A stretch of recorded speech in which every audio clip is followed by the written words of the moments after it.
Well, hello, here I go again, my little tiptoes. We have a 13-14 minute workout coming your way, and I cycled out on East Coast today. Sunshine's obviously very frowny, so I apologise for the wrinkles I've caused. Roll down to start off with, arms up in the air, drop your head, roll to the ground.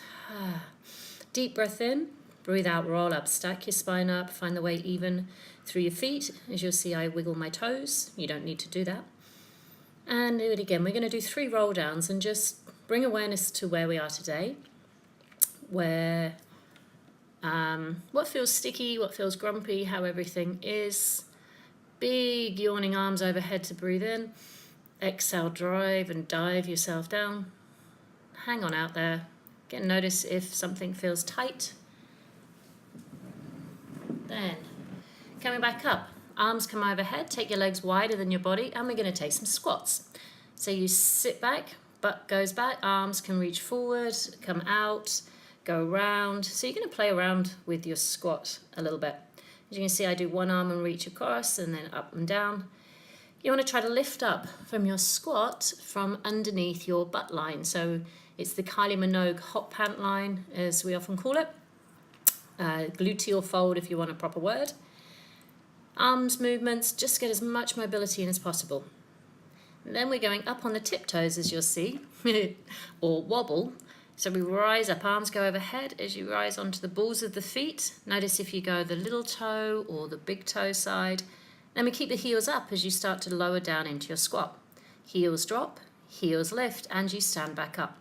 Whee, once you're up, heels go down. Lift up. Squat down, keeping the heels as high as you can. Heels go down, arms can come down and swing up. So again, it's just getting a little bit more mobility, a bit more balance, challenging the feet, getting distracted by the bikes going past. And even walking on your toes as I just did. It's no big deal. We're really just trying to figure out where we are and what we need to do. Okay, side stepping. So we're going to step to one side. You can turn around in circles, depends on the space that you have available. And as you see, I'm doing different arm reaches. One arm could go up, one arm could go across, one arm can go into a twist, into a side bend. If you're watching, that was me kicking something off my foot because it was pretty gravelly on the ground there. Then you just reach, you get movement through your hip joint, through your feet. And you can add more of those in if you want to, otherwise we're taking a roll down so we can come onto the mat. Down dog to start off with, so it's a great stretch for the backs of the legs through to the spine, coming through into a plank, setting your form, and then gently lowering your body down onto the ground. So we're coming into our swans now. Head lift through chest, rolling the shoulders back. If you watch the other videos, even lying on your belly like this, keep your abdominals in, that little bit of a zip below your navel. As you can see, every now and again I reset my shoulders to start to come up. If you start to get a little bit gripey in your lower back, maybe don't come so high, try pulling your core on. Notice if you're squeezing your butt lots, because that sometimes jams the back. And you're aiming to get as much curve and arc evenly through your spine as you can. And it's great to be able to watch yourself, so if you do have the opportunity to video it, then do. Then we're going to come up and pretend we're a little bit of a lizard. So it's important that our head can move freely on our bodies. A lot of the time it doesn't. So this time we're lifting, the arms pull back. Again, shoulder blades squeeze back and down together when your arms are furthest back. And then they float back round again. Same principle as before, if you feel it through your lower back, core, butt. And here's where the head is wandering around. So I've put my hands down to give myself a little bit of a lift. And I'm just moving around. I'm having a frown at something. And do pretend, think, you're a creature, you're coming up, you're observing your environment, seeing what's going on. And then as the head starts to move, we start to add in a little bit more upper body movement. So you start to turn your chest, turn your shoulders, your hips might go a little bit with all that, absolutely fine. And then when we're in the grasshopper position, one arm straightens and that twists you, and then going through to the other one. So you can look over your shoulder, look a little bit forward. Again, bringing shoulders down away from your ears. So I'm laughing at myself. I love it. Arms come open, we get the big lift. And resting the head down on your hands. I'm just checking what I'm doing next. Legs. Now, forgive this because this floor was really gravelly, so my pubic bone was really not very comfortable.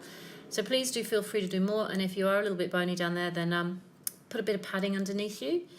Flexed feet, pointed feet, playing around with that. Heels do touch. Knees go out wider than your towel or mat or whatever surface you're on. And see if you can keep your upper body really tensionless. Is that a word? The aim is to get hamstrings in the lower part of the leg and again the butt working, but without putting tension through the upper body. So you see I had to lift myself up there. So the knees are wide, the heels touch, you press your heels together. You can beat your heels, you can push them up to the ceiling, straighten legs, bent legs, feet touched, pointed toes. I always think the more you play around with different bits and pieces when you're moving, just feels different. You get different muscles working. You can't isolate one muscle, but what we do is work the movement pattern. So there, I just held up and open, closed the knees. Again, just for something different. Everything came up, full back body strength, and pushing back into small down dog, and then coming onto the side into pinwheel. So your knees in front of your hips, your feet underneath, directly below your knees, so you're at 90-90. Arms reach forward in front. You may need a pillow, so take one for your head. I just did 3 circles all the way around. Big, beautiful rotation through the thoracic spine, through the shoulder. Let your head go. Your hip might follow too, not a problem. Just really enjoy the sense of freedom. Ease yourself to the other side. And again, knees in front of hips, body nice and long. Circle up and over your head, and the head will follow that arm as it goes around. And it really is such a beautiful mobility move. So if you have a little bit of a tight chest or tight upper back, perfect, absolutely perfect. It's one that I know most people just love. Hands and knees next, knees under hips, hand under shoulders, and a cat stretch. So your tail comes under, your head goes down, head goes up, tail goes up. So to start off with, we do butt and head at the same time. Have a little wiggle, because again, it just feels great. And then we start articulating from the hips to the head, and then the head to the hips. So you start playing around, and you'll notice whether you're butt driven or head driven. We did this one in the last video, turning into what's called the star. So you balance on one side. Try to take the rotation slowly, not collapse back down. And it's wobbly. If you're watching, you'll see the leg I'm supporting myself on is flickering. It's going, where am I? What is this chick doing? This hurt my knees. It wasn't the most comfortable of surface. That's why I had to put my foot down. But that's an option, to put your foot down or move that bottom foot backwards and create that long line. Head right down to your foot. Lift, open, reach, push up out of the shoulder and the arm as well. And, sorry, again, watch myself wiping bits and pieces off. So this time, we turn to that star, rotate around the hips, hand behind your head, and you do a rotation here. So we're trying to get the ribs wrapping around the chest. The hips as still and as quiet as you can, and the chest turning down and around. I'm just doing 3 in 3 different variations. So you can feel free to add more in whichever is your preferred variation. So think of counter twisting. Your hips come backwards as your chest goes forward. Next variation is a staggered feet in a side plank. So one foot is in front of the other, both feet drop down so you can push into them. Same long body line, and the chest turns around the body. Balancing on one side, lateral stability, spine mobility, pretty awesome move. And of course you're getting arm strength. And I was doing my best not to hyperextend. I did a bonus one then. Not to hyperextend the arm that I'm balancing on. Especially my left one has a habit of that. My top hip would have been better a little bit more forward doing it this way. But now I know when I'm balancing on my left hip. And the last set that I'm going to do is big down dog stretch, one foot on top of the other. So that's your stacked feet. So you could keep the leg up, super wobbly, or one foot on top of the other, and same rotation.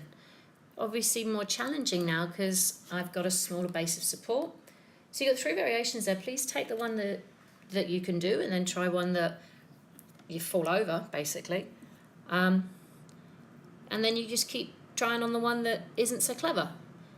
And after a bit of perseverance and patience, pretty sure you'll get it. Push back into your down dog. Big stretch, heels pressed down, butt in the air, come into plank, to a push-up, to a sort of swan sprawl, back to down dog, plank, push-up, and sprawl. So you're just going to repeat those a few times. Remember, you're trying to always create length. I tend to drop my rib cage quite a lot or too much on my down dog, because I don't have that extension in my lumbar, so I do it elsewhere. So I do my best not to, but it's my easiest place to move from. Option and a variation is you could put your legs down in the sprawl, and in your push-up, your knees could go on the ground. Again, perfectly great way to build your strength up. You could have your knees down in your push-up, and then keep your knees down or up when you come to the up dog, swan, sprawl, whatever move that you know it as. And that push-up was not the best of push-ups. I realised that, and that's why I had a look at myself and went, ooh. This time we're going to walk and roll ourselves to stand back up. Notice, and hopefully, especially with the down dogs, you'll feel a little bit looser through your hammies. You don't have to wipe your ass, by the way. All right, we're going to take it into a static lunge. Whee, wobbling. And so when we go down, we rotate towards the leg that's at the front. Back heel is up, and what I noticed for a lot of people is how their feet roll out onto, there I am, the little toe side. So work into the big toes. Gives you a lot of balance in through the inside leg. As you go down, it's like you're almost lifting your body up. So you're not collapsing your chest. You see, I put my hands in the middle of my body there, and my thumbs stay attached to me, because in that way my rotation really is around my chest, and it's not just my arms that are going around. Little side profile, that back leg drops down, and I turn. I'm actually pretty impressed by my own little old lunge there. Head could move, a bit more challenging if you turned your head with your torso, keeping your head straight forward, a little bit more like walking, which is why the lunge is so great. Now I'm going to do a forward stepping lunge, and I just, like I did with the squats at the start, start playing with where my arms go. So one time I could rotate, one time I could side bend, arms can go straight up, go down. But your aim is to get that back push feeling. Balance challenge, dynamic feeling. If this feels like a little bit too wobbly for you, stay with the static, keep going with them. This time, backwards. So you start at your kind of 4 inches apart width leg, step it back, go down again, and same. What could you do with your hands? Here I touched the floor, I reached across, I went up, went over. That was a terrible lunge, Lisa. And it's all just challenging. You're just trying to move yourself in ways that often maybe you don't. Facing the front, lifting one leg up. So this is a little balance challenge to finish. Hips level when the knee comes up, relaxed foot. Little Cossack or genie arms. And then if you can see or not, close your eyes. I did 10 seconds because I didn't want to bore you. And maybe 10 seconds was all I could do. But yeah, just notice. Stand on one leg. Where do you fall? Where do you rock? What does your body do? When the other leg comes up nice and level, find the lift. Now you've done a lot of movement that hopefully you feel pretty solid in yourself here and balanced. Something we lose as we get older, so it is important to keep practicing and training it. Roll down to finish. I just love the roll down. It's a sense of how did you start? How did you finish? Wiggle yourself down there. Deep breath in at the bottom to roll back up. Stack it up, find the length. Hopefully things are opened, and you can do the little jig with me if you want to. I was not trying to Irish dance, although it does look that way. Thanks, guys. Bye.